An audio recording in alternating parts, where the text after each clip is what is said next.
रतन टाटा का मुंबई के breach candy hospital में निधन हो गया।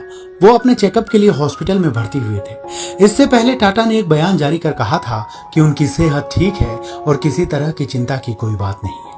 बता दें कि रतन टाटा किसी परिचय के मोहताज नहीं है। उद्योगपति, उद्यमी और टाटा सन्स के मानद चेयरमैन अपने अच्छे कामों के लिए जाने जाते हैं।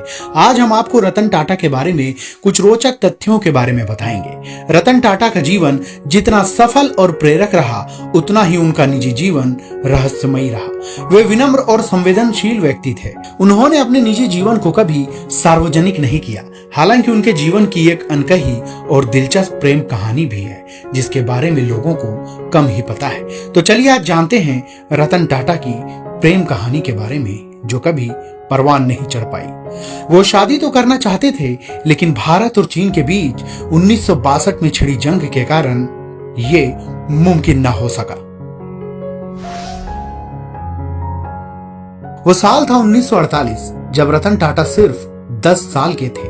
उनके माता पिता अलग हो गए थे और इसलिए उनका पालन पोषण उनकी दादी नवाजबाई टाटा ने किया था। बता दें कि रतन टाटा अविवाहित रहे।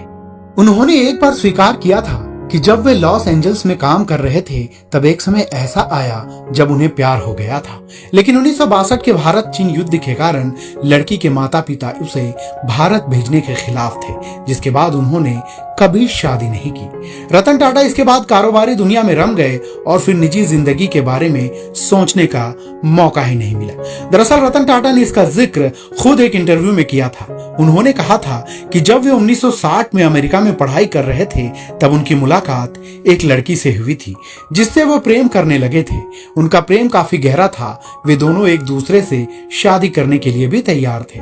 रतन टाटा उस समय अमेरिका में ही रहना चाहते थे और अपनी जिंदगी वहां बसाने की सोच रहे थे। लेकिन इस प्रेम कहानी का अंत दिल छू लेने वाला है। जब रतन टाटा की दादी की तबीयत बिगड़ गई, तब वे वापस भारत लौट आए। उन्होंने सोचा था कि उनकी प्रेमिका जल्द भारत आ जाएगी और वे यहाँ शादी कर लेंगे। लेकिन तभी भारत और चीन के बीच 1962 में युद्ध छिड़ गया और उनकी प्रेमिका के परिवार ने भारत आने से मना कर दिया और इस तरह से रतन टाटा की शादी नहीं हो पाई। इसके बाद रतन टाटा ने अविवाहित रहने का फैसला किया और अपना जीवन बिजनेस और समाज सेवा के लिए समर्पित कर दिया। रतन टाटा ने अपने जीवन में कई ऊंचे मुकाम हासिल किए।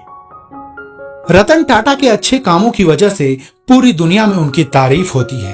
अब जब वे हमारे बीच नहीं हैं, तो लोग उन्हें याद कर श्रद्धांजलि दे रहे हैं।